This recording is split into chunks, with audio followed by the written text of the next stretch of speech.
thank everybody for being with us here today, and especially want to thank those who were just involved in briefing me on giving me an update about the travesty and challenges this area, this region, are dealing with, as well as all the first responders in the room behind me and what they've been doing to prioritize saving lives. Obviously, there are enormous concerns and challenges that we're dealing with still in the Kerrville area. At the same time that we're responding to Kerrville, there have been an abundance of storms in large swaths of the state of Texas that have impacted lives and taken lives and destroyed homes, facilities, buildings, and roads across large regions in central Texas. As a reminder, I have declared 21 counties in my governor disaster declaration. Coke, Camaro, Concho, Gillespie, Guadalupe, Kendall, Kerr, Kimball, Llano, Mason, McCullough, Menard, Reeves, San Saba, Tom Green, Travis, and Williamson. And that disaster declaration emphasizes the role that the state of Texas is going to play in each of those counties that are going through these enormous challenges.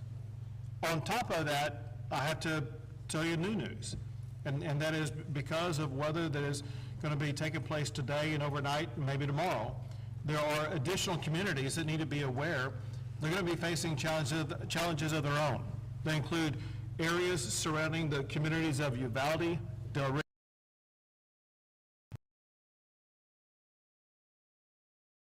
to help them get prepared.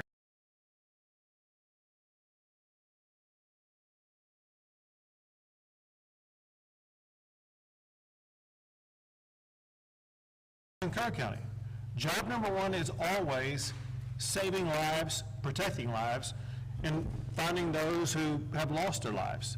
And that is a 24/7 operation that we are unrelenting in continuing to pursue.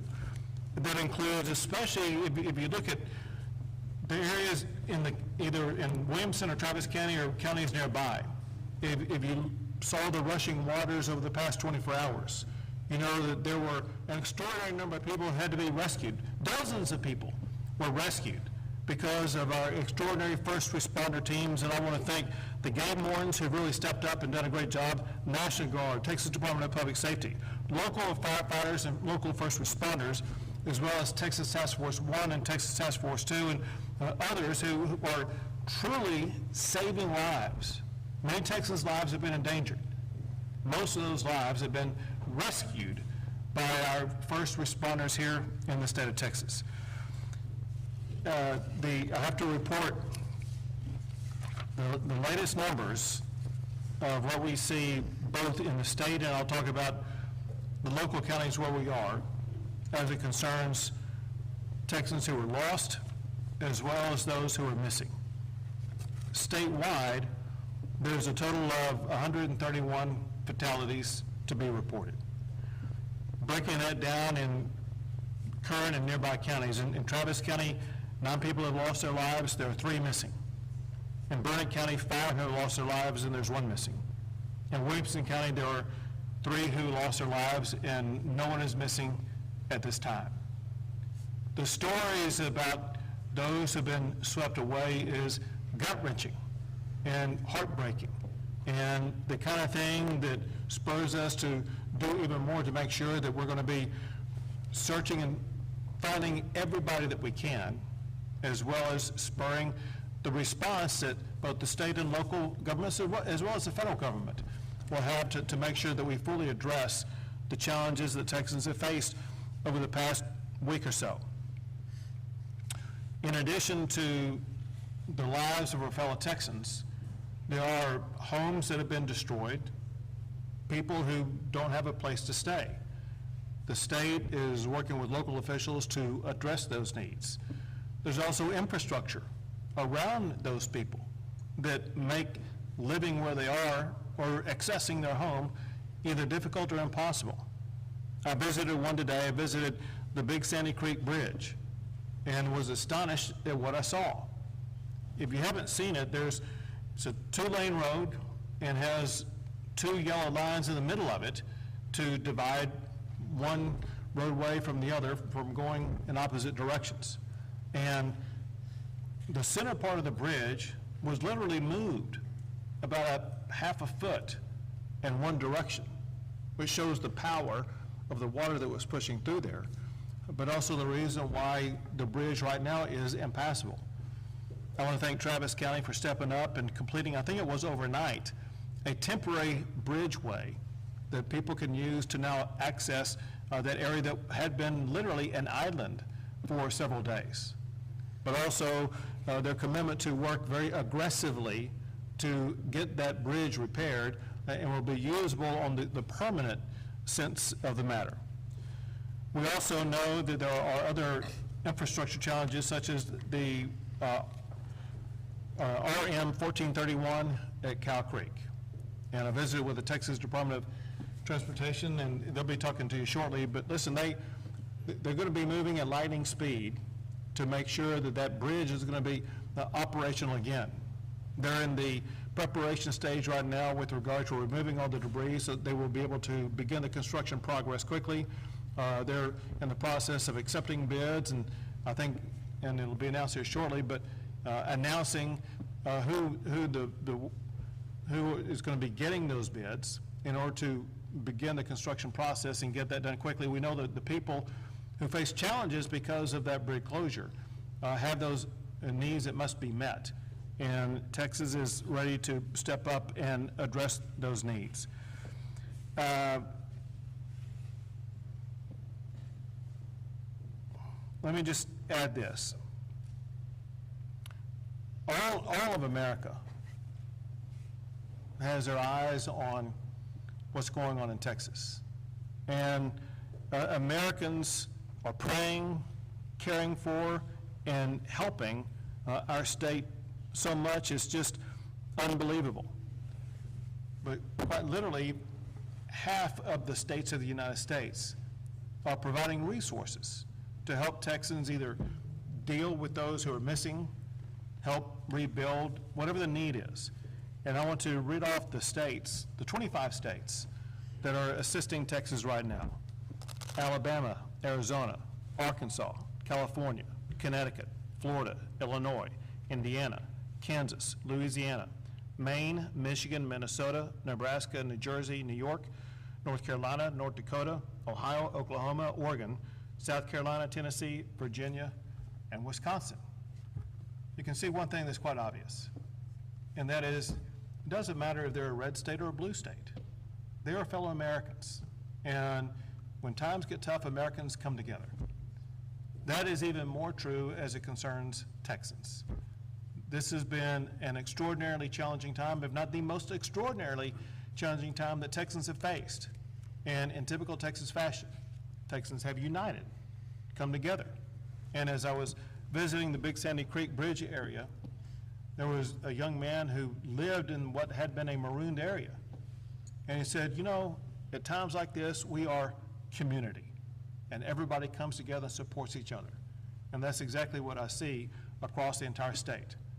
I'm proud of our fellow Texans, proud of our fellow Americans for the way they've all leaned into this to ensure that we as a state, we as a people, are going to be able to respond to this and deal with this as rapidly as possible. Now I want to turn things over to Director Williams with the Texas Department of Transportation.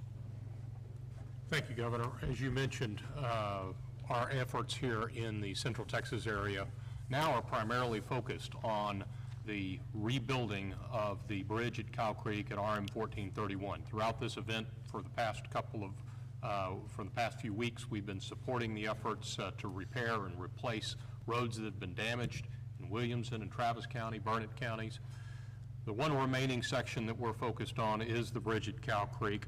On the Monday after the bridge washed out on a Saturday morning, we had contractors in place with heavy equipment that were beginning the work of removing the debris from that bridge that was completely destroyed. And so that process is continuing as we speak. In addition, our bridge teams with the Austin District of the Texas Department of Transportation have been working literally 24/7 to design a new bridge to replace that bridge that was washed out. We've also been working with members of the Federal Highway Administration that were on site with us this past Monday as well to review that damage.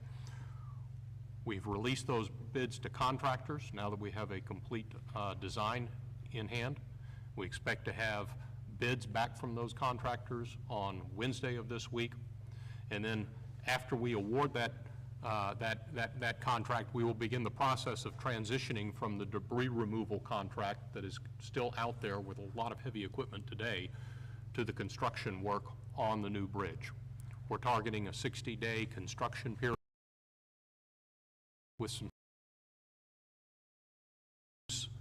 the time placement of that bridge by days if we can. And so we know that that's a very significantly important bridge. It's an important travel corridor between Marble Falls, Lago Vista, and Cedar Park. A lot of people commute back and forth. The school year will be coming up soon. We have some students that attend Marble Falls ISD that live on the east side of that bridge, and so we need to be able to have plans in place to accommodate them. We're working with the school district on that as well. Overall, though, we've made some significant progress statewide. We're continuing, Governor, as you know, to work in the Kerrville, Hunt area on State Highway 39 and Ranch Road 1340 to repair and replace the bridges and the roads that were damaged there. We did, as you also spoke about, experience some flooding and some additional damage just in the past couple of days. And we had road impacts. We had 49 roads that were impacted over the past 24 hours. 37 of those were closed due to high water, and some of those were damaged. But we're going to be able to get those turned around and replaced and repaired relatively quickly, and hopefully the water will go down and we'll get a break from the rain. So thank you for the briefing, Governor. Thank you very much. Now, Lieutenant Colonel Baker. Thank you, Governor. Ben Baker, Lieutenant Colonel, Texas Game Wardens. Before I get into a search and recovery efforts and, Texas Game Wardens' response to this historic tragedy of series of events in the Central Texas and in Kerr County, I'd like to just remind everybody that all of these efforts and all through this tragedy, Texas comes together under Governor Abbott's strong leadership, under Texas Department of Emergency Management, Department of Public Safety, all of our local first responders, all of our local EMS, all of our local volunteers, and everybody who is in Texas who comes together in such a tragic time and unites to help the people of Texas. Texas Game Wardens, as of July 3rd, through the State Operations Center, were set up and poised in anticipation of a flooding event. Through the calls coming in late and early of July 4th, Texas Game Wardens were deployed to Kerr County. Since then, around 300 game wardens have deployed in the Kerr County and surrounding areas. In anticipation of other flooding occurring in Central Texas, we were able to strategically stage through the Texas Division of Emergency Management several swiftwater assets in Central Texas out of the Kerr County area, just in case this flooding grew a little more widespread. Unfortunately, it did grow a little more widespread, and we started conducting rescue operations not only through our swiftwater technicians, but our aviation, multiple canine searches, and through our drone team. Through those, we were able to successfully rescue several individuals and multiple evacuations. We currently have, through Texas Task Force 1, wardens embedded in multiple search groups, searching Cow and Sandy Creek, looking for the remaining victims of this terrible tragedy. We've also got our canine detection teams in deployment with these search and rescue teams, and our aviation still embedded in these. We remain dedicated to Texas, we remain dedicated to the people of the state of Texas, and Texas Game Wardens remain dedicated and ready on standby, Governor. Y'all been doing a great job. To see the videos of you all out in the middle of conducting rescues and literally saving our fellow Texans has been nothing short of miraculous. So thank you and all the game wardens for what you've been doing. Now the Travis County ESD Assistant Chief Weidman. Thank you, Governor. Be a little bit closer right there. Just after midnight, we started receiving the calls, and within several hours, we had logged 50 rescues, saving hundreds of Texans through our area. And this was noted and supported by our mutual aid and automatic aid partners throughout Travis County. Within 12 hours of the incident starting, the governor's office as well as TDEM had sent us many resources which supported our operations and was able to have us start setting up command structure a little bit more enhanced to start helping others. And what we would like to point out is, as ESD, we recognize the recovery will not happen overnight. It'll be a long and difficult road, but we're committed to staying engaged, showing up, and working hard alongside those we serve. This is our home too. We're members of this community, and we're committed to helping each one of our neighbors. Thank you. And now Chief Nimkid. Thank you, Governor. And listen, I want to thank you all in the press for helping us get this message out. Life safety remains our #1 priority. As such, as we've talked about additional rains coming into the state, we have pre-positioned swiftwater rescue assets, as the Governor mentioned, around Uvalde, around Del Rio, and around Concan. Help us get that message down to those folks to turn around, don't drown. Don't drive through a low water crossing if you can't see the road in front of you. And if you are in a low-lying area, please plan on moving to higher ground once the rain starts to come. Another thing I need you to remember is it does not have to be raining where you are in order for you to be impacted by flooding. Second, declaration. We have 6 counties right now that are in the federal declaration for individual assistance. Those counties are Burnett, Kerr, San Saba, Tom Green, Travis, and Williamson for individual assistance. We have Disaster Recovery Center open in Kerr County right now, and you will be hearing from your local partners here, many of those standing behind us, about the disaster recovery centers that will be opening in Travis and Williamson counties very soon. On the public assistance side, this is the money that goes to the local governments to help with emergency response cost and debris and repairing. You have 10 counties that are under the President's disaster declaration. Those are Burnett, Kendall, Kerr, Kimball, Llano, Mason, McCullough, Menard, San Saba, and Tom Green. Both Travis and Williamson counties it appears to us they have met their threshold. We're working with them to get the documentation to FEMA. We expect those to be turned on very soon. I want to let you know we have over 2,300 state employees working under the governor's direction to support our local government partners.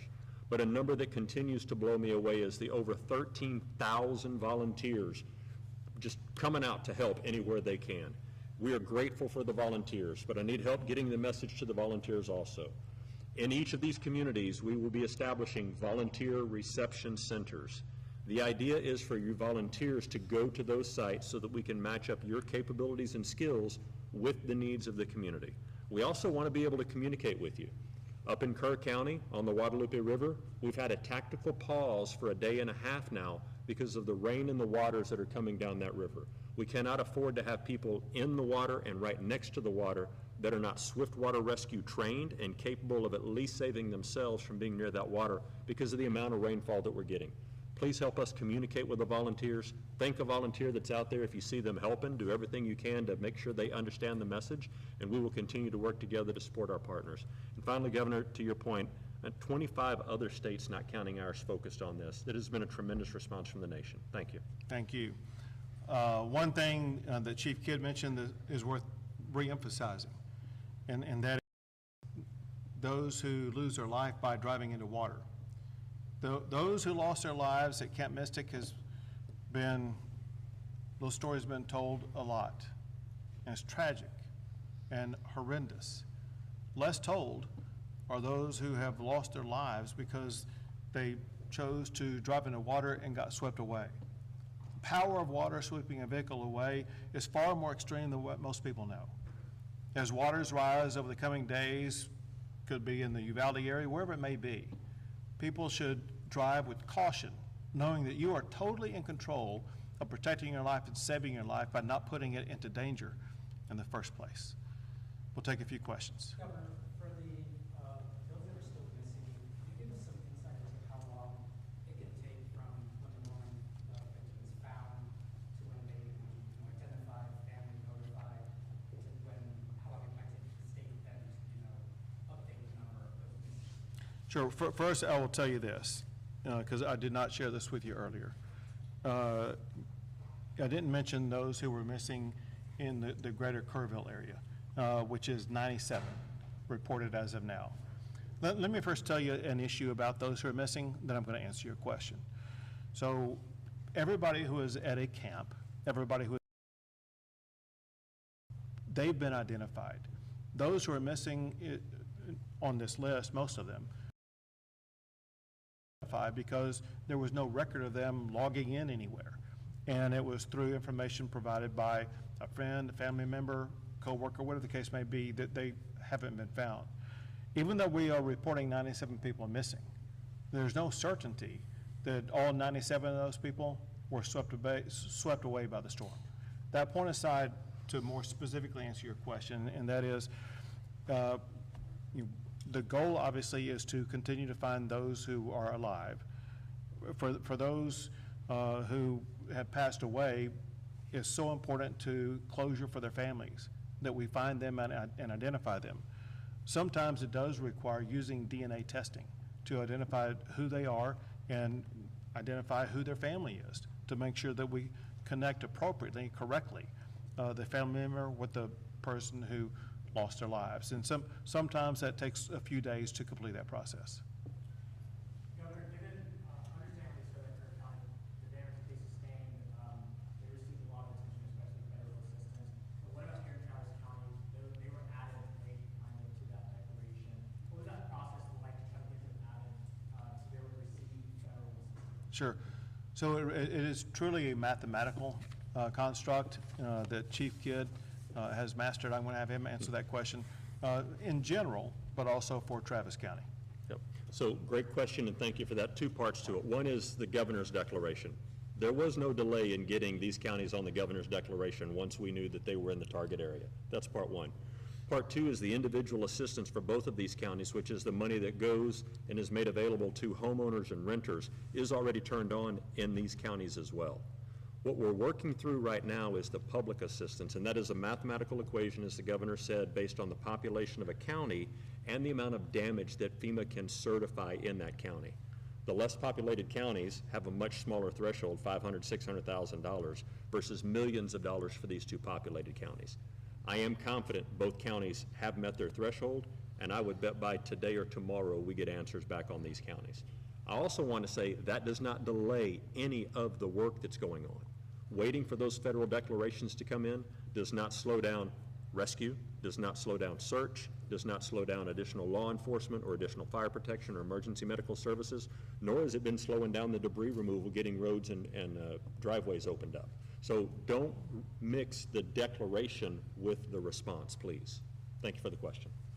Governor, are you saying backlog at medical examiner's offices, and if so, is there any work being done to sort of ease the burden on folks? So I'll tell you this, the medical examiner's offices have been working pretty well and pretty timely. There was a backlog and there were challenges because of local JPs in Kerr County that were slowing things down, holding things up, and it required pressure from the state and others to make sure that they began to expedite that process. When a life is lost, that family wants it quickly as possible for some JPs to slow that process. As medical examiners are concerned, I've heard no complaints about the speed with which they're working. Governor, when you were at Big Sandy Creek and meeting and talking to people there, a lot of them are frustrated. They, of course, wanted help to come the day before. What was the feel that you got in talking to those people, and did you feel that they heard you, and did you hear them? So I met with, I don't know how many people, more than a dozen. And the first impression and the strongest impression I got was one of gratitude. They were happy that we were there, happy with everything we were doing. They were grateful for the temporary bridge that had been built. The other way to describe it is unity. They were unified. It was those people who lived there that came up and said, listen, we're community. We're Texas strong. We're hanging together. And they're neighbor helping neighbor. And so I was impressed once again with the strength and commitment and moral clarity of our fellow Texans for uniting at a time as tough as this is. And a follow-up to this, and it builds on what Chief was talking about and Assistant Chief over here. The response from other states has been amazing. We've got teams that are now picking up the load, letting the local guys get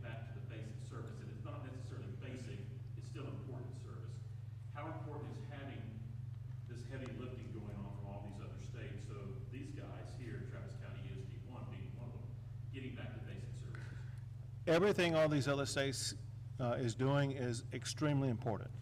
If I could say that one was more important than another, it would be what they are all doing in search and rescue operations. As Chief Kidd noted, our number one goal is protecting lives and finding lives. When I was at Big Sandy Creek, I met with search and rescue teams from Florida who were there in the water, working all day long to locate anybody they can find. That requires heavy volume. It requires manpower, walking every inch of it could be a creek, a river, whatever the case may be, to ensure that they are scouring every inch of earth in the state of Texas where a body could be found. And is benefited or aided by search dogs. And whenever we've had dog teams that have flown in from other states across the entire country.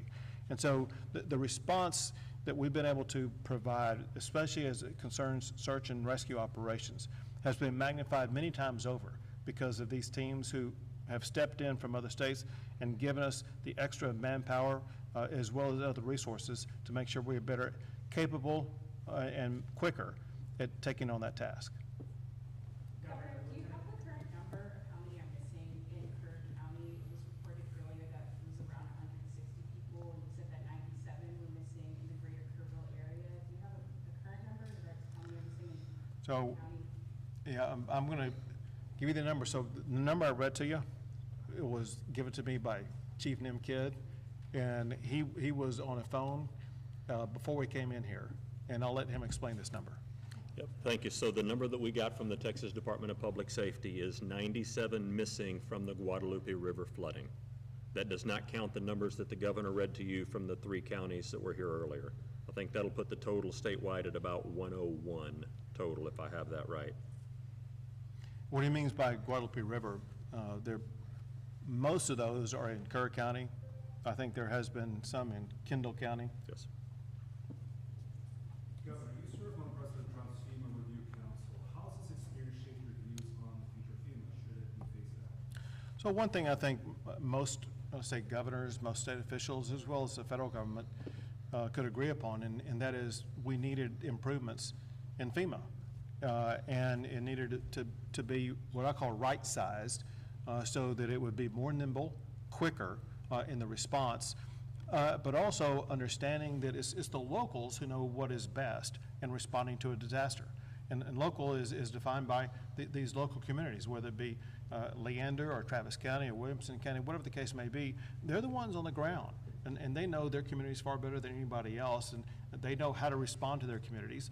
And it's the state and federal government that work to provide them the additional resources they need to accomplish their goal. Here's the point. But by working on the reforms that we will work with FEMA and with the presidential team on, we're going to work to find ways to streamline the process, cut through all the red tape, to ensure that even when we do that, the monetary resources that we are receiving now that are much needed for things like having the emergency first responders or debris removal or search and rescue operations, those will still be funded, but we will have the ability to do it a whole lot faster, a whole lot quicker without waiting around for the federal government. Last question. Governor, with all due respect to the company's money, but I did want to ask separately. On the weekend, Secretary Christensen said that she's in talks with 5 and she would let states to have state detention facilities for immigration purposes. I was asking if Texas in conversations